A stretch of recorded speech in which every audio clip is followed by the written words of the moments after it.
I have been dead for 7 years, 3 months and 16 days. The Imperium simply has not told my body yet. The iron door sealed behind me with a sound like breaking bones, and I knew then that I would never again see the pale light of Tertius Prime's dying sun. The guards did not speak my crimes aloud because they did not matter anymore. Heresy, sedition, failure to meet tithe obligations, speaking against a planetary governor's nephew who wore the uniform of the Astra Militarum like a costume at a masquerade. The charges blur together in this place because guilt and innocence are concepts that exist only in the world above, in that distant realm where people still believe in justice and redemption. Here, in the bowels of Penitentia Maxima, there is only endurance. The intake chamber smelled of disinfectant and fear sweat, a combination that burned the nostrils and lingered at the back of the throat like a promise of sickness to come. Hundreds of us stood in lines that stretched beyond the reach of the flickering lumens, our shackles clinking in a rhythm that sounded almost like prayer beads being worked through desperate fingers. The man beside me, a thin merchant who had been caught selling counterfeit devotional candles, wept silently as the servitors processed us one by one. His tears fell onto the stained concrete floor and disappeared without trace, absorbed instantly by stone that had drunk the moisture of 10,000 souls before him. The servitor that catalogued my existence had once been human. Its face was a patchwork of flesh and metal, one eye replaced by a crude optical scanner that whirred and clicked as it examined my features. The other eye, still organic, still human, watched me with something that might have been pity if such emotions were permitted to survive the lobotomization process. It pressed cold metal fingers against my throat, recording my pulse, my temperature, the subtle chemical signatures that would identify my corpse when the time came. Inmate 779588. It said in a voice like grinding gears. Classification: political. Subclassification: sedition, minor. Estimated survival duration: 8 to 12 months standard. 8 to 12 months. They had calculated my death before I had even seen my cell. The uniform they gave me was brown, the color of dried blood or rusted iron. It hung loose on my frame, designed not for comfort, but for easy identification should I attempt escape. The fabric was rough against my skin, woven from reclaimed fibers that still carried the scent of whoever had worn it before me. I tried not to think about whether they had died in it or simply outgrown the need for clothing altogether. My cell was a cube of reinforced rockcrete, 3 meters wide, 2 meters deep, and just tall enough that I could stand without my head touching the ceiling if I did not straighten my shoulders completely. The walls wept condensation constantly, creating dark stains that resembled maps of worlds I would never see again. A narrow slot near the floor allowed the guards to slide in my daily ration of nutri-paste, and another slot at eye level permitted them to observe me at their leisure.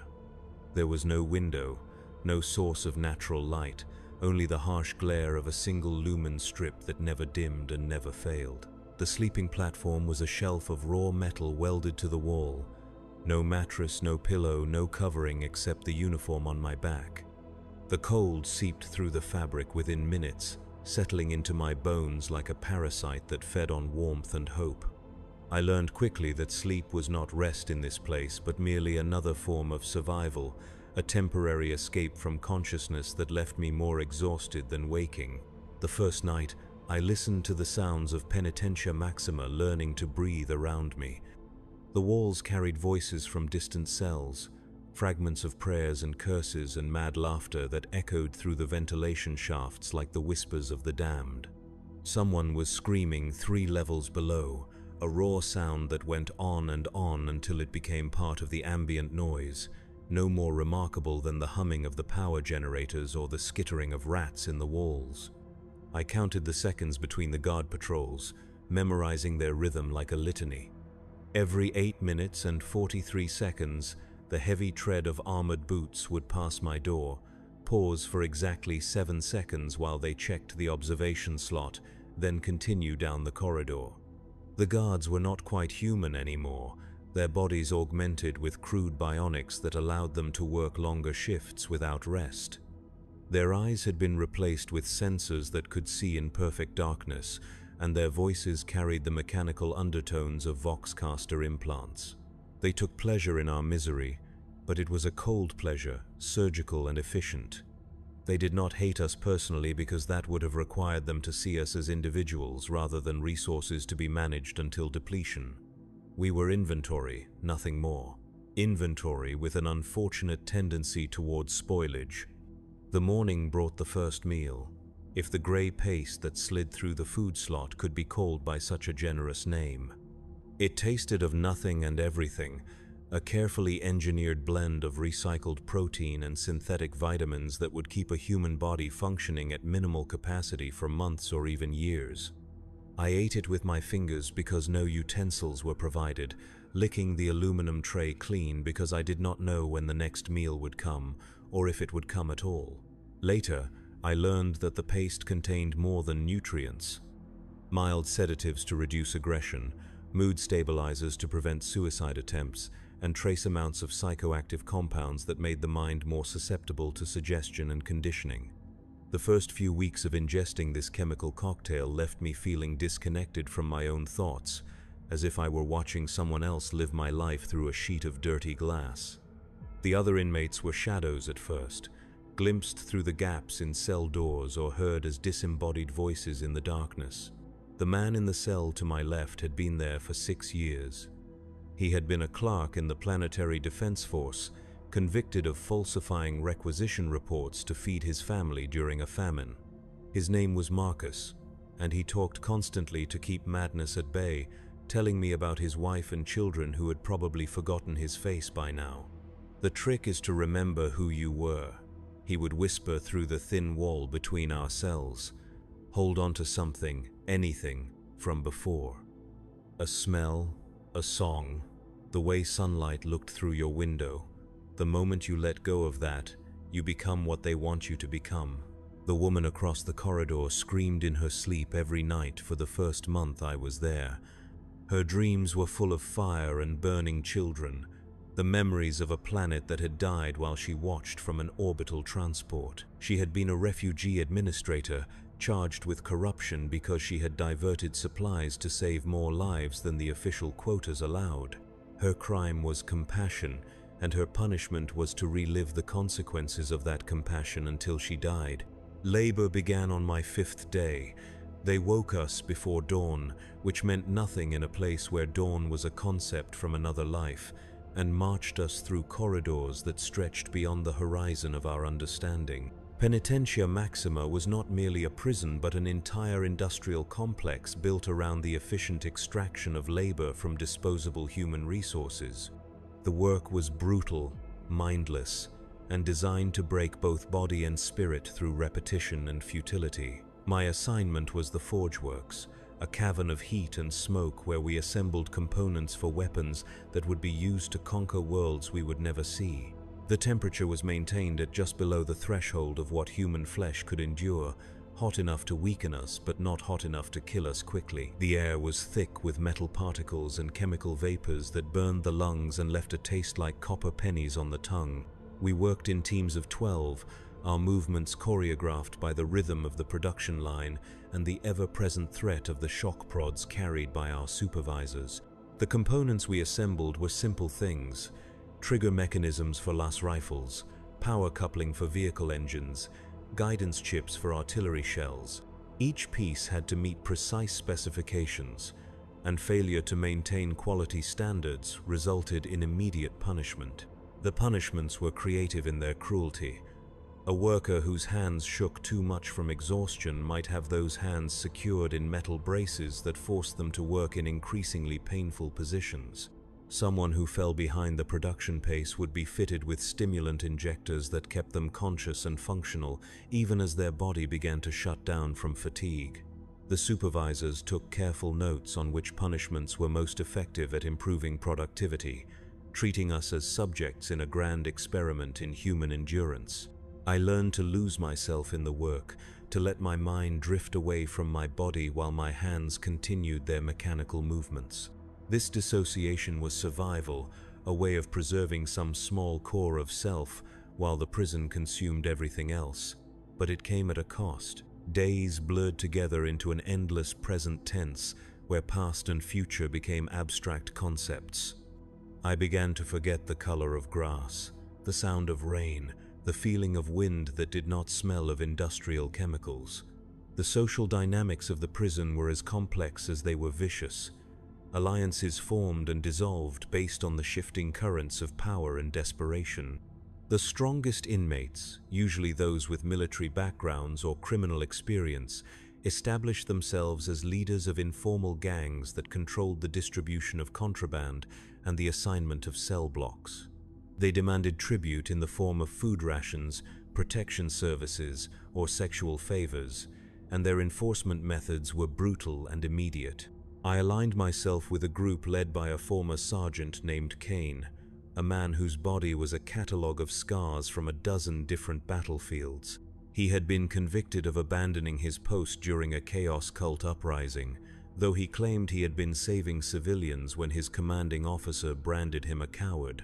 Kane understood the value of discipline and organization, and under his protection I learned the unwritten rules that governed life in Penitentia Maxima. Never show weakness, because weakness was blood in the water, and the predators here were always hungry. Never volunteer for anything, because volunteers were the first to die in whatever new horror the guards had devised. Never trust anyone completely, because betrayal was sometimes the only currency that could buy survival.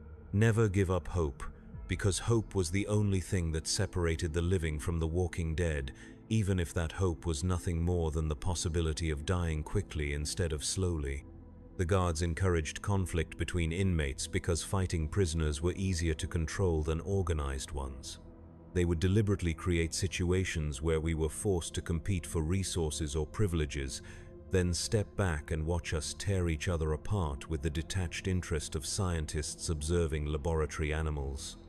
The winners of these conflicts received small rewards, extra food or improved cell assignments, but the victories were always temporary and the costs were always permanent.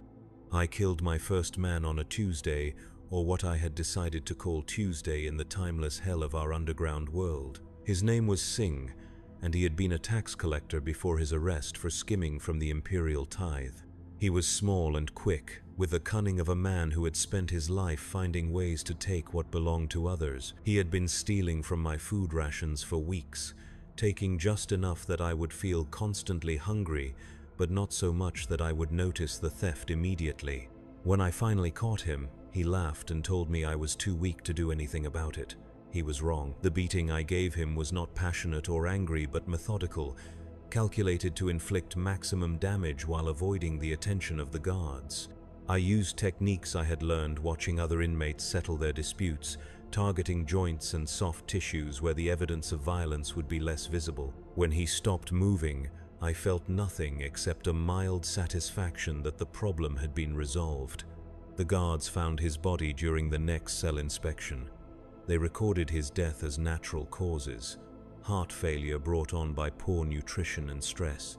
No one questioned this diagnosis because questioning would have required paperwork and investigations that served no useful purpose. Singh disappeared from the prisoner manifest as if he had never existed, and someone else was assigned to his cell within hours. That night, Kane nodded to me with something that might have been approval. "You're learning," he said. "The first kill is always the hardest.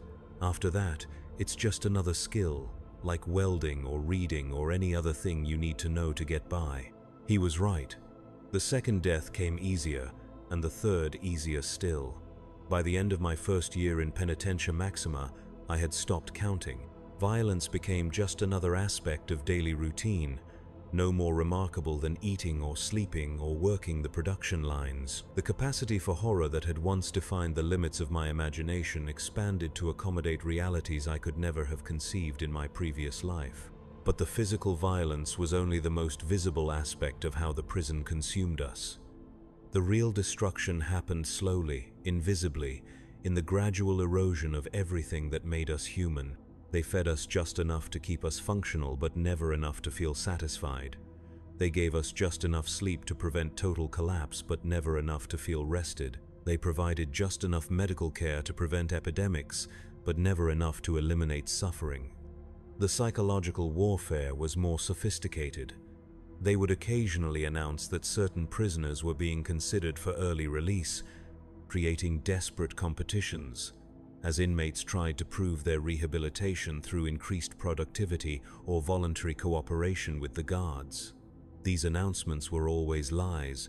No one left Penitentia Maxima except in body bags or as components for the servitor conversion programs. The servitor program was perhaps the cruelest deception of all. Prisoners who volunteered for conversion were promised that their consciousness would be preserved in some form, that they would continue to exist as valuable servants of the Imperium rather than dying as forgotten criminals. The reality was lobotomization followed by cybernetic implantation, a process that left behind only enough brain function to operate simple machinery and follow basic commands. The servitors that maintained the prison had once been inmates like us, their humanity surgically excised and replaced with mechanical obedience. I watched friends disappear into the conversion chambers, convinced they were choosing survival over death. Marcus, the clerk who had helped me understand the rules of survival, volunteered after receiving news that his family had been declared dead in a mining accident. He could not bear the thought of continuing to exist in a world where his suffering served no purpose, and the promise of mechanical peace seemed preferable to conscious despair. The last time I saw him, he was sweeping the corridor outside my cell, his movements precise and repetitive. His eyes had been replaced with optical sensors, and his skull bore the surgical scars where his personality had been carved away. I called his name, but he did not respond. Marcus was gone, replaced by a thing that wore his face and carried his memories but lacked any trace of his soul. The seasons changed above us, though we knew of them only through the subtle variations in temperature and humidity that filtered down through the ventilation systems. Summer brought stifling heat that made the already unbearable work conditions nearly lethal. Winter brought a chill that seeped through the rockcrete and settled in our bones, making every movement painful and every breath visible in the frigid air. Years passed, or what felt like years. Time became elastic in the eternal twilight of the prison, stretching and compressing according to the rhythms of pain and relief that structured our existence. I lost track of my own age, forgetting whether I was 30 or 50 or somewhere in between. My hair went gray, then white, then began to fall out in clumps from the chemical exposure in the factories. My teeth loosened and several fell out, leaving gaps that made eating more difficult and speaking more labored. The woman who screamed in her sleep died during my third winter. I heard her final breath through the wall between our cells, a rattling exhalation that seemed to go on forever before finally stopping. The guards did not remove her body for 2 days, and the smell of decay filled our entire block with a sweetish stench that clung to everything and everyone. When they finally came for her, they were not gentle. I heard her remains being dragged down the corridor, a sound like wet cloth being pulled across rough stone. New prisoners arrived constantly, taking the places of those who had died or been converted, or simply disappeared into the administrative maze that swallowed inconvenient people. They came with the same wide-eyed terror I had once felt, asking the same questions about justice and appeals and contact with the outside world. The older inmates would look at them with expressions of distant pity, knowing that these newcomers would either adapt or die, but that they would never again be the people they had been before walking through those iron doors. I tried to help some of them, sharing what I had learned about survival and the unwritten rules that governed our existence. Most listened politely and then ignored my advice, convinced that their situation was temporary or that their innocence would somehow protect them from the grinding machinery of institutional cruelty. A few learned quickly enough to survive their first year. Many did not. The gladiatorial combats began during my 4th year, though the guards called them disciplinary exhibitions in their official reports. Prisoners who violated rules or failed to meet production quotas were selected to fight each other in a makeshift arena constructed in one of the larger storage chambers. The fights were not to the death officially, but serious injuries were common and medical treatment was minimal. The guards and administrators would watch from elevated platforms, placing bets on the outcomes and discussing the fighters' techniques with the detached professionalism of livestock breeders. I was selected for the arena after striking a guard who had been taunting a dying man in the cell next to mine. The guard had been describing in graphic detail how the man's family had been sold into indentured servitude to pay his outstanding debts, taking pleasure in each wince and sob his words produced. When I told him to stop, he turned his attention to me, speculating about what services my body might provide once I was too weak to work the production lines. The blow I struck was instinctive, driven by a rage that had been building for years but had never found an appropriate target. My fist caught him in the throat, crushing his larynx and sending him to his knees, gasping for air that would not come. He did not die, but he would never speak normally again, and the mechanical wheeze that replaced his voice became a constant reminder of what defiance could accomplish when properly applied. My opponent in the arena was a massive man named Voss, a former pit fighter who had been imprisoned for killing a planetary governor's son in an unsanctioned bout. He was everything I was not. Young, strong, experienced in violence, and completely without fear or hesitation. The crowd of guards and administrators cheered as he entered the arena, their voices echoing off the concrete walls like the howling of hungry animals. The weapons provided were crude but effective. Lengths of sharpened rebar, weighted chains, broken bottles wrapped in cloth for better grip. I chose a piece of pipe with enough weight to crush bone but not so heavy that it would slow my movements. Voss selected a chain, testing its balance with the professional assessment of someone who had spent years learning how to inflict pain efficiently. The fight lasted 17 minutes, though it felt like hours. Voss was stronger and faster, but I had advantages he did not expect: desperation, cunning, and the accumulated rage of years spent watching good people destroyed by a system that fed on suffering.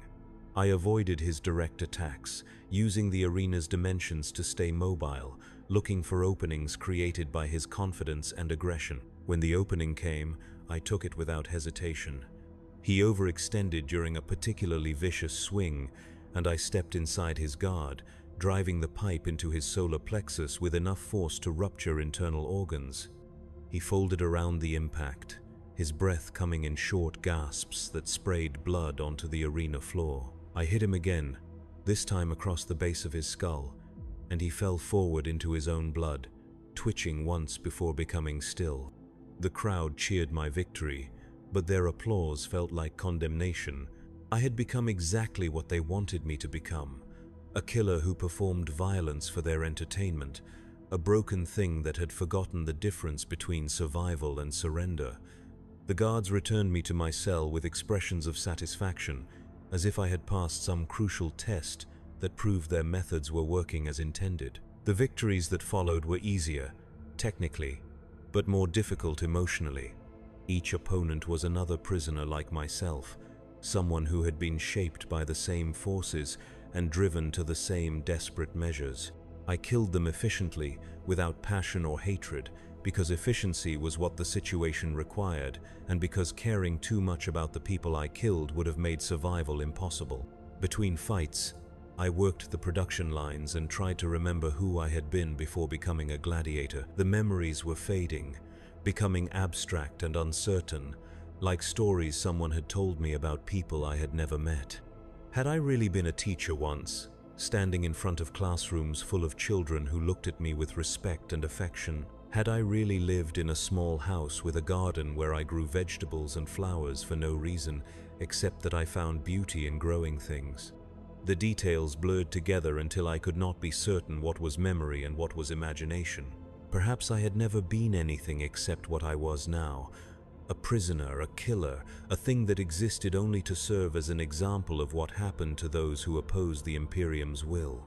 Perhaps my previous life was just a delusion, a comforting lie I had created to make my current existence bearable. Cain died during my 5th year, killed not by violence but by a cancer that had been growing in his lungs for months.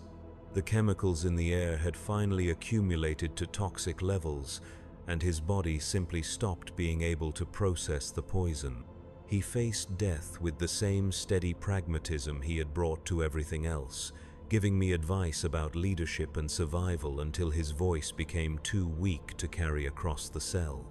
"Don't let them make you into something you can't live with," he told me during our last conversation. "I've seen good men become monsters in here, and monsters who found ways to stay human. The choice is always yours, even when it doesn't feel like there's a choice at all." His death left a vacuum in the prison's power structure that other inmates immediately moved to fill. The contests for leadership were violent and brief, resolved through assassination and betrayal rather than democratic process. I avoided involvement in these struggles, having learned that visibility was dangerous and that the safest position was often somewhere in the middle of the hierarchy, where you were valuable enough to protect, but not important enough to threaten. The new leader was a woman named Catherine, a former naval officer who had been convicted of mutiny after refusing orders to bombard a civilian population center. She was intelligent, ruthless, and completely committed to survival at any cost. Under her leadership, the prisoner organization became more efficient, but also more brutal, with harsh punishments for any perceived disloyalty or weakness. She approached me after one of my arena victories, studying me with eyes that had seen too much and forgotten how to show mercy. "You fight well," she said, "but you fight like someone who still thinks he's going to leave this place. That's going to get you killed eventually." She was right, though I did not want to admit it at the time. Some part of me was still holding on to the possibility of escape, release, or redemption, and that hope was making me careless. The most dangerous prisoners were those who had accepted their fate completely, who had stopped thinking about the future and focused entirely on the immediate requirements of survival. The escape attempt came during my 6th year, organized by a group of political prisoners who had managed to bribe several guards and acquire detailed maps of the prison's layout. They invited me to join them, recognizing my combat skills and relatively good physical condition as assets that could improve their chances of success. The plan was complex but achievable. Create a distraction during a shift change, overpower the guards at a secondary checkpoint, and use maintenance tunnels to reach the surface before the alarm could be raised. I agreed to participate, though I knew the attempt was doomed, not because the plan was flawed, but because escape was never really about leaving the prison. The real prison was what we had become during our years of incarceration, the accumulated damage to our minds and souls that could not be left behind simply by walking through a different door. We were planning to take our cells with us wherever we went. The attempt failed exactly as I had expected, though not for the reasons I had anticipated. The guards had known about the plan from the beginning, having been informed by one of the conspirators who had been promised better treatment in exchange for cooperation. The informant was a man named Peter, a former accountant who had been slowly dying from malnutrition and wanted to improve his chances of living long enough to see another winter. The guards allowed the escape attempt to proceed until we had committed ourselves completely, then triggered alarms and sealed the tunnels we were using for our route. The hunt that followed was not urgent or desperate, but methodical, like exterminators tracking down vermin that had gotten into the walls. They used gas to force us out of hiding places, shock prods to disable anyone who resisted, and casual violence to discourage future escape attempts. Of the 12 prisoners who participated in the attempt, 4 were killed immediately, 3 were selected for servitor conversion, and the remaining 5 were returned to general population with enhanced restrictions and monitoring. I was among the survivors, though I was not certain whether that represented good or bad fortune. The enhanced restrictions meant solitary confinement for months, reduced food rations, and elimination from work assignments that might provide opportunities for further escape planning. Solitary confinement was a different kind of death, slower but more thorough than the quick violence of the arena. The cell was smaller than my regular accommodations, barely large enough to lie down with my arms extended. No light except what filtered through a crack under the door. No human contact except the daily delivery of food. No sounds except my own breathing and heartbeat, and the gradual dissolution of my sanity. I talked to myself constantly, carrying on conversations with people from my past who existed now only in increasingly unreliable memories. I told stories to the walls, recited poetry I half remembered from school, and sang songs whose words had been eroded by time and stress until only the melodies remained. The boundary between internal dialogue and external speech disappeared, and I found myself responding to voices that existed only in my head as if they were real people sitting beside me in the dark. The hallucinations began after the third month, visual distortions that resolved into faces when I was not looking at them directly, movements in the peripheral vision that suggested the presence of people who were not there, shadows that seemed to have depth and substance even in the absolute darkness of the cell. I knew these perceptions were not real, but knowledge did not make them less vivid or less disturbing. When they finally returned me to general population, I discovered that the prison had changed in ways that went beyond normal attrition and replacement. New policies had been implemented, new punishments devised, new forms of degradation introduced for the entertainment of the guards and administrators. The gladiatorial combats had been expanded into a full tournament system, with brackets and championships and betting pools that involved personnel from throughout the correctional system. The food had gotten worse, the work assignments more dangerous, the medical care more perfunctory. Prisoners were dying at an accelerated rate, their bodies unable to cope with the increased demands and reduced support. The administration seemed to have concluded that the facility was becoming too expensive to maintain and had decided to resolve the problem by working the prisoners to death as quickly as possible. I had been selected as a featured competitor in the championship tournament, my reputation as an arena fighter having grown during my absence. The other prisoners looked at me with expressions I could not interpret: fear, respect, envy, and something else that might have been pity. They knew, as I was beginning to understand, that being good at violence in this place was not an advantage, but a curse that would eventually consume everything else I might have been. The tournament was structured as a series of elimination bouts, with the winners advancing to face increasingly dangerous opponents until only one fighter remained. The prizes for victory were meaningless: extra food rations, improved cell assignments, and the promise of reduced sentences that everyone knew would never be honored. The real purpose was entertainment, a gladiatorial spectacle that allowed the guards to bet on outcomes while watching prisoners destroy each other for their amusement.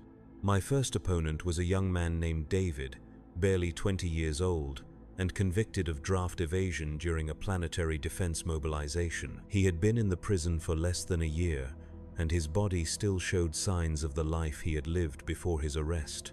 He moved like someone who had never learned to fight properly, relying on desperation and adrenaline rather than technique and experience.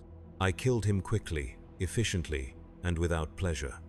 The crowd cheered, but their voices sounded distant and unimportant, like background noise from another room. I had crossed some invisible line during my months in solitary confinement, and the emotional responses that had once made violence difficult were no longer accessible to me. I felt nothing when he died except a mild satisfaction that the problem had been resolved. The subsequent matches followed the same pattern, opponent after opponent, each one desperate and frightened and ultimately insufficient to the task of survival. I dispatched them with increasing mechanical precision, my movements becoming more efficient as I eliminated anything that was not essential to winning. The crowds grew larger and more enthusiastic as word spread throughout the facility about the tournament's progress. The final match was against Catherine, the naval officer who had taken over Kane's position as leader of the prisoner organization. She was older, more experienced, and completely ruthless in her approach to both leadership and combat. More importantly, she had nothing left to lose, having long ago abandoned any hope of survival or redemption in favor of simple endurance. "One of us walks away," she told me as we prepared for the fight. "The other becomes fertilizer for whatever weeds grow in the prison graveyard. But either way, we're both already dead. We died the day we walked through those doors. Everything since then has just been the body learning to catch up." She was right, and that knowledge liberated me from the last constraints of conscience and humanity. I fought her with everything I had learned during my years in Penitentia Maxima, using every technique of violence and deception that had allowed me to survive when better people had died. The match lasted longer than any of the others, both of us too experienced to make the obvious mistakes that would have ended the fight quickly. When I finally killed her, it was through treachery rather than superior skill. I feigned an injury that caused her to lower her guard for just long enough to position myself for a killing blow. The strike caught her in the temple, crushing the bone and driving fragments into her brain. She fell without a sound, her face showing no surprise or accusation, only the distant expression of someone who had been expecting this moment for a very long time. The crowd erupted in celebration, their cheers echoing off the concrete walls like the screaming of the damned. I stood over Catherine's body, covered in her blood and my own, feeling absolutely nothing. The tournament was over, the championship was mine, and none of it mattered because we were all already dead and had been dead from the beginning. They returned me to my cell that night with promises of rewards and improved conditions that I knew were lies. The tournament had served its purpose, providing entertainment for the guards and demonstrating to the other prisoners what happened to those who became too skilled at violence. I would continue to fight when called upon, continue to kill whoever they placed in front of me until I became too old or too damaged to be useful and was quietly disposed of. The years that followed blurred together into an indistinguishable mass of routine violence and grinding despair. I fought in the arena when summoned, worked the production lines when assigned, and existed in my cell during the hours between obligations. The other prisoners avoided me now, recognizing that I had become something different from what I had been, something more dangerous, but also more broken. New inmates continued to arrive, taking the places of those who had died or been converted or simply disappeared into the administrative machinery that processed human suffering with industrial efficiency. I watched them go through the same stages of adaptation or destruction that I had experienced, but I felt no connection to their struggles and offered no assistance or advice. Their survival or death was irrelevant to me because survival itself had become irrelevant. The dreams, when they came, were not of freedom or revenge or justice, but of simple non-existence.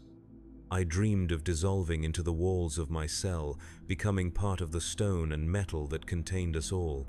I dreamed of forgetting my own name, my own history, my own face in whatever mirror might still show reflections in this place. I dreamed of peace, the kind that comes only when consciousness finally stops and the burden of selfhood is lifted from shoulders that have carried it too long. But consciousness persisted, stubborn and unwelcome, dragging me through each day and into each night with mechanical regularity. My body continued to function despite the accumulated damage from years of poor nutrition, chemical exposure, and frequent violence. My mind continued to process sensory input and form memories, even though the experiences being recorded were too similar to previous experiences to be worth remembering. I measured time now, not in days or months, but in deaths. The deaths of opponents in the arena, the deaths of cellmates from disease or violence or simple exhaustion, the deaths of parts of myself that had once seemed essential, but had proven to be expendable when survival demanded it. Each death was a mark on an invisible calendar that tracked my journey from human being to something else, something that wore human shape but had forgotten human purpose. The administrators occasionally visited my cell, studying me with the clinical interest of scientists observing a successful experiment. They asked questions about my experiences, my observations about prison conditions, my recommendations for improving the efficiency of the correctional process. I answered honestly because honesty required less effort than deception, and because truth and lies had lost their distinction in a place where neither mattered. "You've adapted remarkably well," one of them told me during a particularly lengthy interview. "Most prisoners either break completely or maintain enough resistance to be problematic. You've found the optimal balance between compliance and functionality." I asked him what that meant, though I suspected I already knew the answer. "It means you've become exactly what the system was designed to produce," he said. A human being who has been stripped of everything that makes resistance possible while retaining enough cognitive capacity to serve useful functions. You're a template for the future of Imperial corrections. He was proud of what they had accomplished, proud of the transformation they had worked upon my flesh and soul. I was their masterpiece, proof that any human consciousness could be broken down and rebuilt according to institutional needs. The man I had been before my arrest was completely gone, replaced by something that looked like him but shared none of his essential characteristics. That night, I lay on my metal sleeping platform and tried to remember what I had looked like before becoming a prisoner. The face that appeared in my memory was generic, unremarkable, possibly imaginary. I could not recall the color of my eyes, the shape of my nose, or the way my mouth had moved when I smiled. The person who had worn that face was a stranger to me now, someone whose motivations and desires were as foreign as those of an alien species. The final revelation came during my 10th year in Penitentia Maxima, though the exact timing might have been different because time had lost most of its meaning by then. A new administrator arrived to take charge of the facility, a young woman with the kind of fresh enthusiasm that suggested she had not yet learned to see prisoners as anything other than human beings who had made mistakes. She instituted reforms: better food, improved medical care, educational programs designed to prepare inmates for eventual release. The changes were modest but noticeable, and for the first time in years I felt something that might have been hope stirring in the depths of my consciousness. Perhaps redemption was possible after all. Perhaps the person I had been before my arrest was not completely dead but merely dormant, waiting for the right conditions to emerge from whatever dark corner of my mind still remembered how to be human.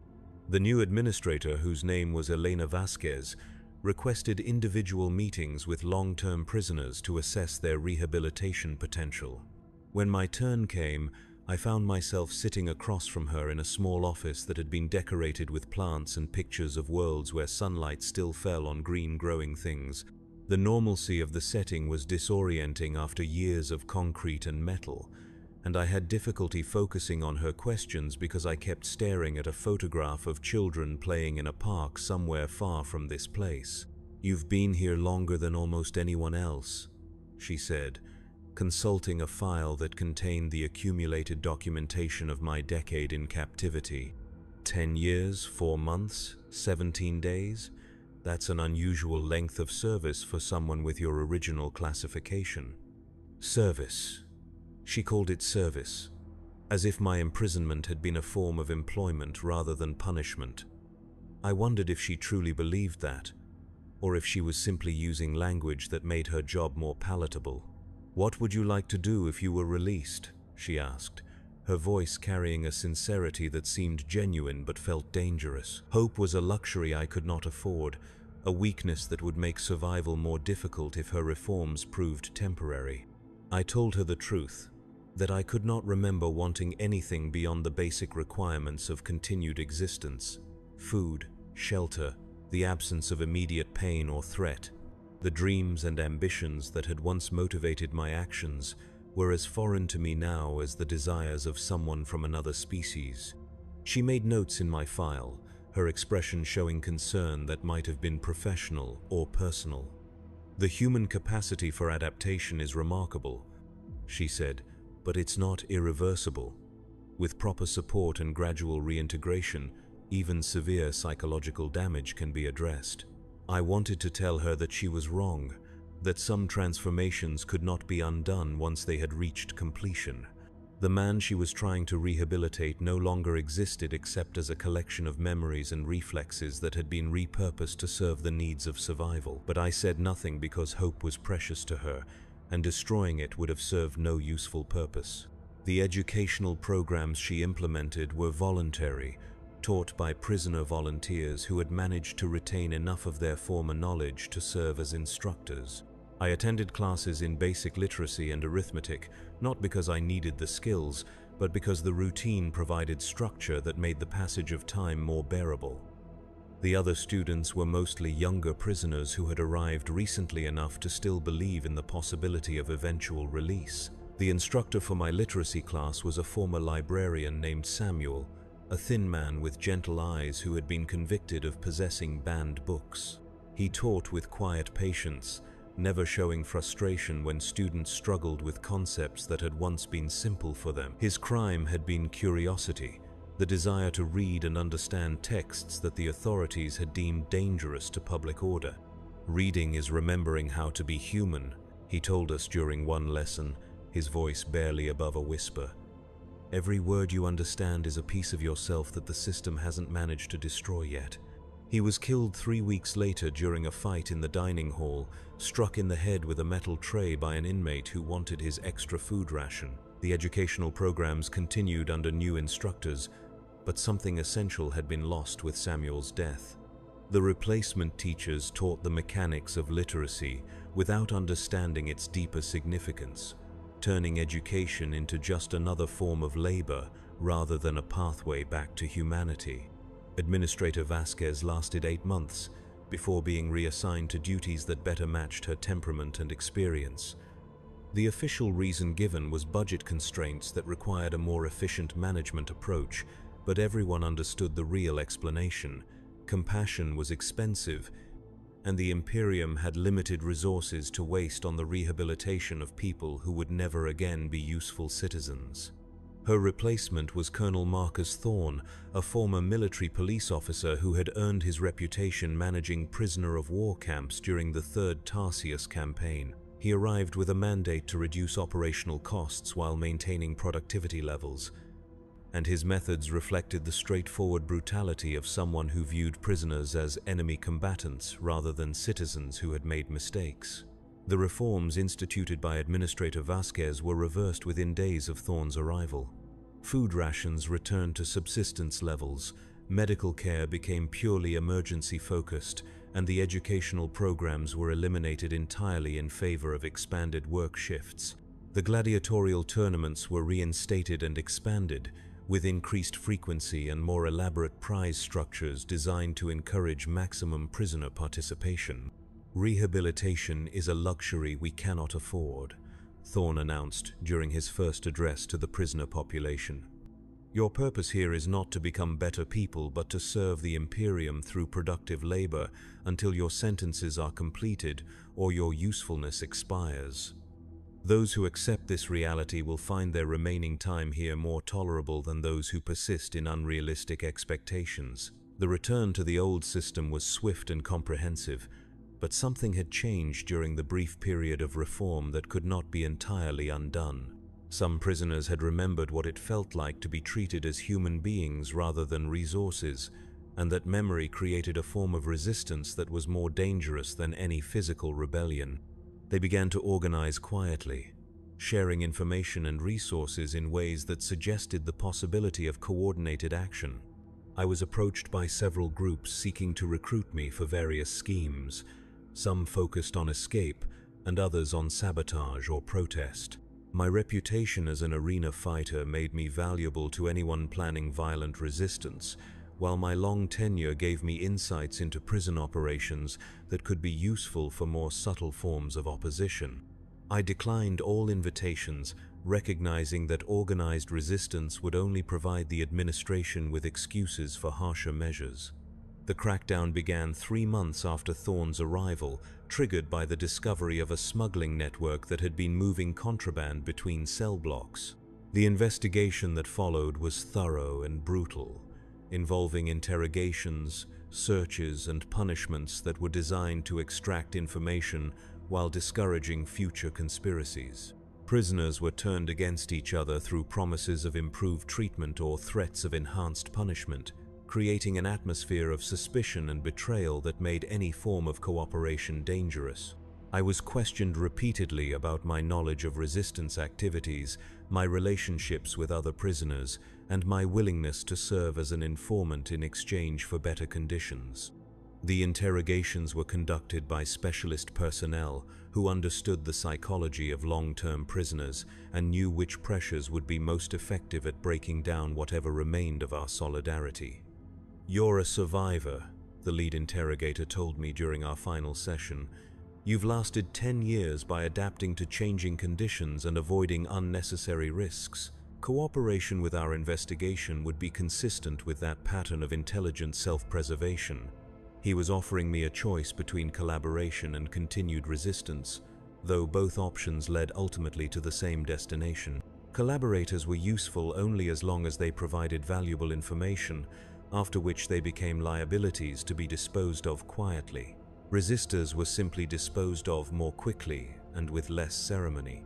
I chose a third option, complete withdrawal from any activities that might be interpreted as either cooperation or resistance. I attended no meetings, joined no conversations that might be construed as planning, and avoided any associations that could be seen as suspicious. I worked when assigned, fought when summoned, and existed in my cell during all other hours like a machine that had been powered down between operational periods. This strategy of strategic invisibility proved effective at avoiding official attention, but it came at the cost of complete isolation from whatever remained of the prisoner community. Other inmates began to avoid me, uncertain whether I had become an informant or simply lost my mind entirely. I became a ghost within the prison, present but not participating, alive but not really living. The resistance network was eventually destroyed through a combination of investigation and betrayal, its members either executed or transferred to facilities with even harsher conditions. The administration celebrated their victory with renewed restrictions on prisoner movement and communication, implementing surveillance measures that made any form of unauthorized association nearly impossible. Colonel Thorne summoned me to his office after the last of the conspirators had been dealt with, studying me with the calculating expression of a man who was trying to solve a puzzle that did not quite fit his usual categories of understanding. 43 prisoners were involved in resistance activities, he said, reading from a report on his desk. 43 individuals who chose to risk everything for the illusion of freedom or dignity or whatever concept they thought was worth dying for. You were not among them, despite having both the skills and the relationships that would have made you a valuable recruit. He paused, waiting for me to explain my absence from the conspiracy, but I had nothing to say that would satisfy his curiosity without creating new problems for myself. Intelligence suggests you're either the smartest prisoner in this facility or the most broken, he continued. Either way, you represent a useful data point for understanding long-term adaptation to correctional environments. You'll be transferred to the research wing for extended observation and testing. The research wing was located in the deepest levels of Penitentia Maxima, accessible only through security checkpoints that required multiple forms of authorization. The prisoners housed there were subjects in ongoing experiments designed to improve the efficiency of rehabilitation, punishment, and control techniques. Some were volunteers who had been promised better conditions in exchange for participation. Others were simply selected based on characteristics that made them suitable for particular research protocols.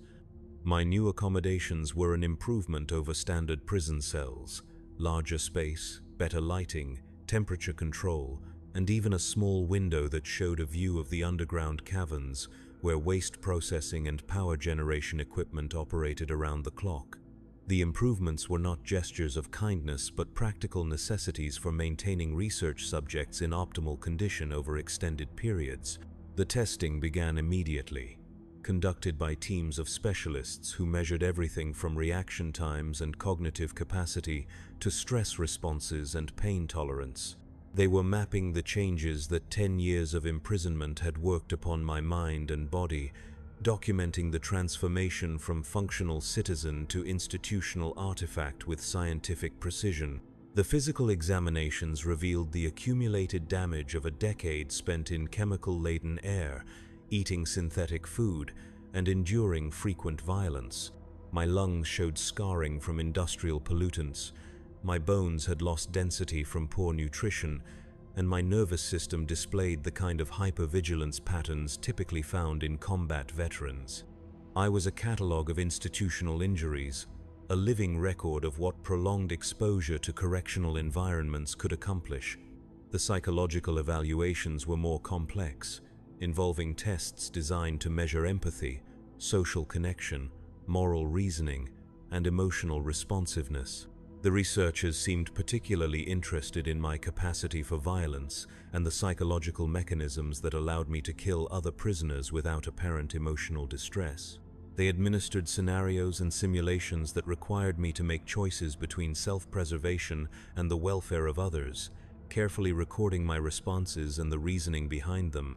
"Fascinating," one of the researchers muttered while reviewing my test results.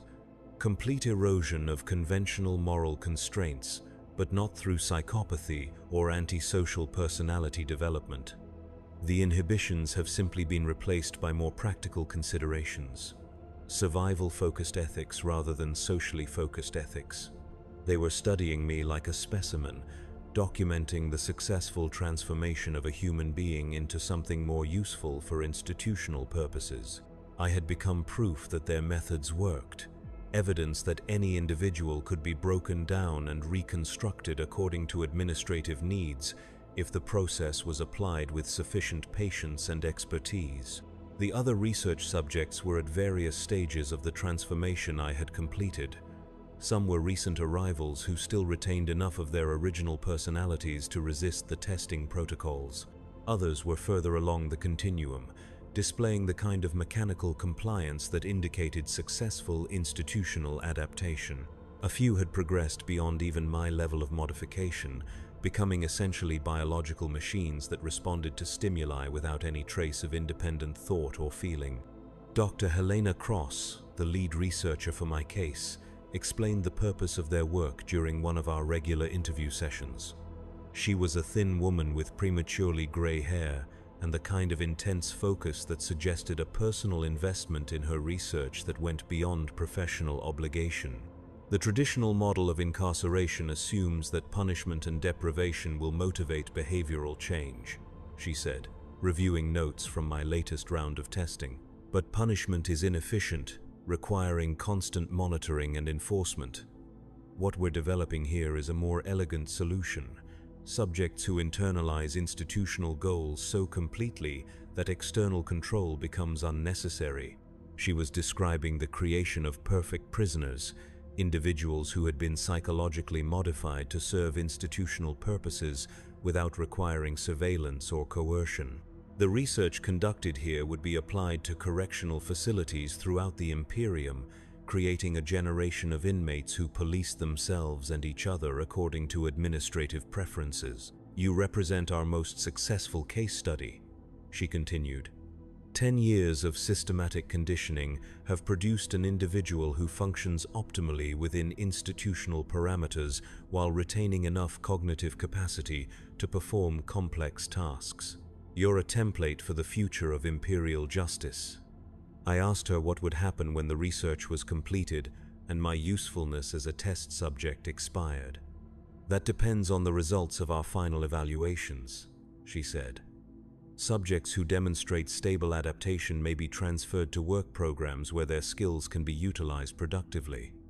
Others may be selected for advanced modification procedures that will enhance their institutional value." Advanced modification meant servitor conversion, the surgical removal of personality and independence in favor of mechanical obedience.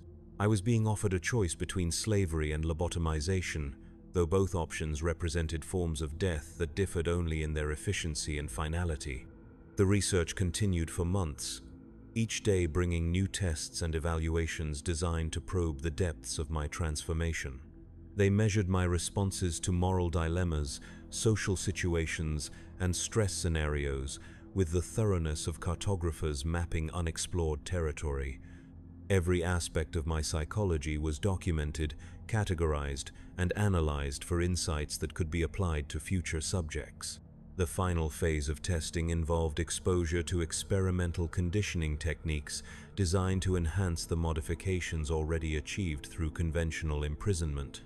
Chemical treatments that altered neurotransmitter function, surgical procedures that damaged specific brain regions, and behavioral therapies that reinforced institutional loyalty through reward and punishment systems more sophisticated than anything used in general population. I submitted to these procedures without resistance because resistance would have been both futile and counterproductive. The researchers noted my compliance in their reports, describing it as evidence of successful adaptation rather than simple resignation. They could not conceive of a form of surrender so complete that it appeared indistinguishable from cooperation. The treatments produced measurable changes in my brain chemistry and cognitive function, fine-tuning the transformation that had been occurring gradually over the previous decade. My capacity for independent thought became more limited, my emotional responses more predictable, my behavioral patterns more consistent with institutional expectations. I was becoming a more perfect version of what the prison system had been trying to create from the beginning. Dr. Cross seemed pleased with the results, though she maintained the professional detachment appropriate for someone studying laboratory animals rather than human beings. During our final interview, she expressed satisfaction with the research outcomes and optimism about the broader applications of their work. The techniques we've developed here will revolutionize correctional practice throughout the Imperium, she said, reviewing the comprehensive documentation of my case. Instead of warehousing criminals until they die or become too expensive to maintain, we'll be producing loyal servants who can contribute productively to Imperial society. She asked if I had any questions about the research or my role in it, as if my curiosity about my own destruction were a relevant consideration in her calculations. I asked her whether she thought the person who had entered Penitentia Maxima 10 years ago would recognize the thing I had become. Probably not, she said after considering the question. But that person was a criminal who threatened Imperial stability through seditious behavior. The individual sitting in front of me now is a loyal subject who understands his proper role in the social order. The transformation represents an improvement by any reasonable standard. She was right. From her perspective, the man who had been arrested for speaking against corruption had been replaced by something more useful and less troublesome. The process had been efficient, thorough, and completely successful in achieving its intended goals. I was a testament to the effectiveness of imperial justice, proof that rehabilitation was possible if one defined rehabilitation as the complete erasure of undesirable characteristics. The notification of my transfer came 3 days later, delivered by guards who treated me with the mechanical courtesy reserved for valuable equipment being moved between departments. I was being reassigned to a work program on an agri-world where my skills and conditioning would be utilized for food production activities essential to imperial supply chains.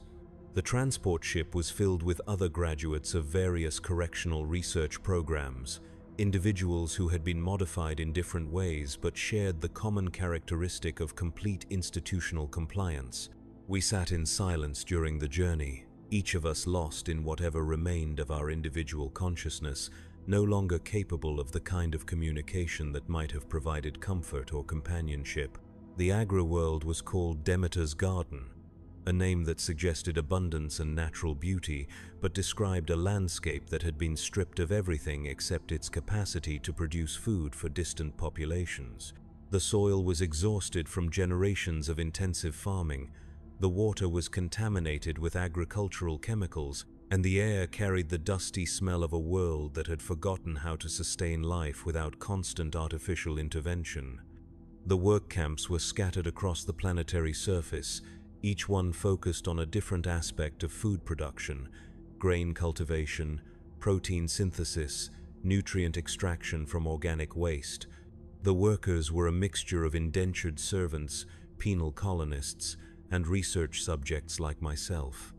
All of them modified in various ways to maximize their productivity and minimize their maintenance requirements. I was assigned to Camp 17, a facility that specialized in the cultivation of protein-rich algae in vast artificial lakes that stretched beyond the horizon. The work was repetitive and exhausting, involving the maintenance of complex filtration systems that kept the algae populations healthy while extracting the nutrients that would eventually become processed food for imperial citizens on more fortunate worlds. The other workers were mostly silent, their personalities erased or suppressed to the point where conversation was neither possible nor necessary. We worked according to schedules programmed into implants that regulated our sleep cycles, nutrition intake, and labor output with mechanical precision. The camp administrators were few in number because extensive supervision was unnecessary when the workers had been conditioned to police themselves. Days blurred into months, months into years, as we performed our assigned functions with the reliability of biological machinery. I maintained the filtration systems, harvested the algae, and processed the nutrients according to protocols that had been burned into my memory through repetition and reinforcement. The work was my existence, and existence was the work, a perfect closed loop that required no external motivation or reward.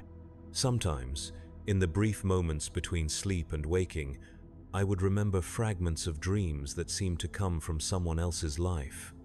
Images of sunlight falling through windows onto wooden floors, the sound of children laughing, the taste of food that had been prepared with care rather than engineered for efficiency.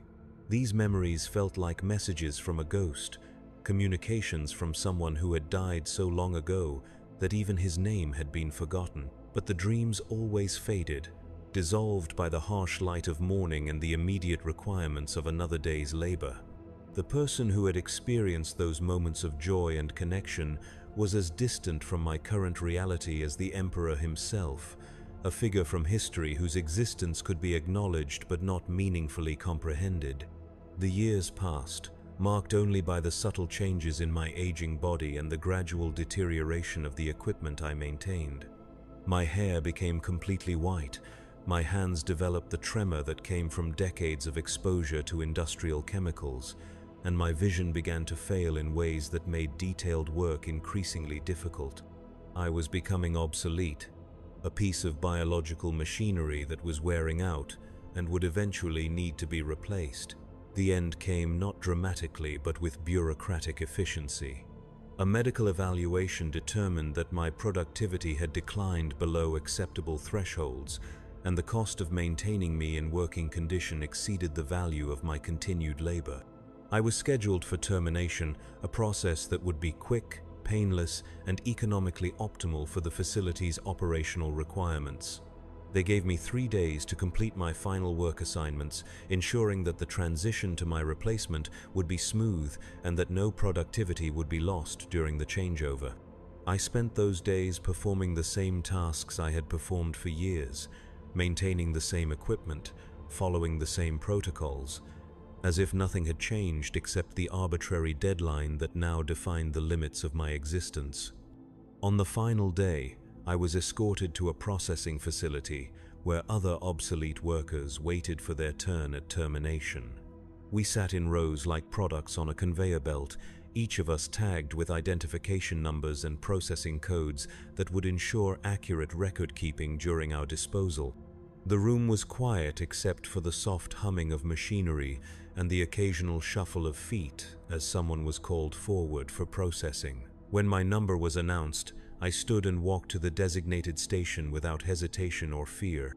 The technician who would perform the procedure was efficient and professional, checking my identification tags and verifying the termination authorization before preparing the injection that would stop my heart. She worked with the casual competence of someone who had performed this task hundreds of times before. "Any final statements for the record?"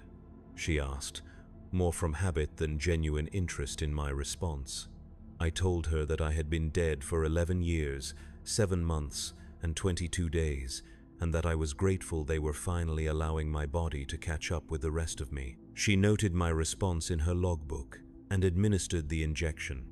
The chemical cocktail entered my bloodstream and began shutting down my vital systems with the same efficiency that had characterized every other aspect of my time in Imperial custody. My vision dimmed, my breathing became shallow, and my consciousness began to fade like a light being slowly extinguished.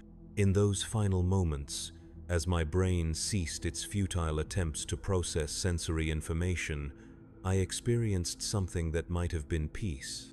The constant vigilance that had defined my existence for over a decade finally relaxed.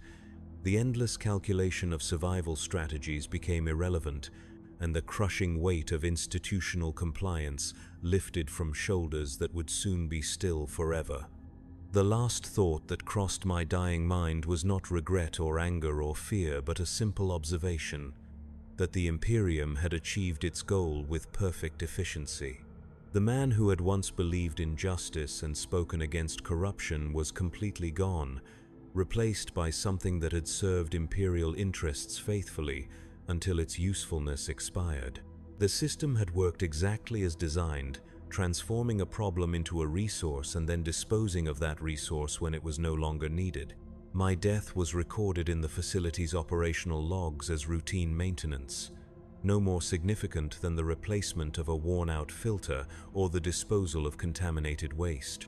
The body that had housed 11 years of suffering was processed through the facility's organic recycling systems, its constituent nutrients eventually becoming fertilizer for the algae farms, where other modified workers would continue the endless cycle of production and consumption. Prison in the 41st millennium is not punishment but transformation, not correction but consumption. It takes human beings and converts them into something more useful and less troublesome, grinding away everything that makes life meaningful until only function remains. The process is efficient, cost-effective, and completely successful in achieving its intended goals. There is no redemption in this system because redemption implies the possibility of return to a previous state, and the modifications inflicted upon prisoners are irreversible by design. There is no justice because justice requires the consideration of right and wrong, and institutional efficiency recognizes no moral categories beyond productive and counterproductive. There is no hope because hope depends on the belief that conditions might improve, and the only change prisoners can expect is the gradual decay that leads from slavery to death. The guards, the administrators, the researchers who operate these facilities are not monsters, though they perform monstrous tasks. They are servants of a system that has calculated the most efficient methods for converting human problems into human resources, and they execute their duties with the same professional competence that characterizes all imperial bureaucracy. Evil, in this context, is not a matter of individual malice but institutional logic carried to its inevitable conclusion.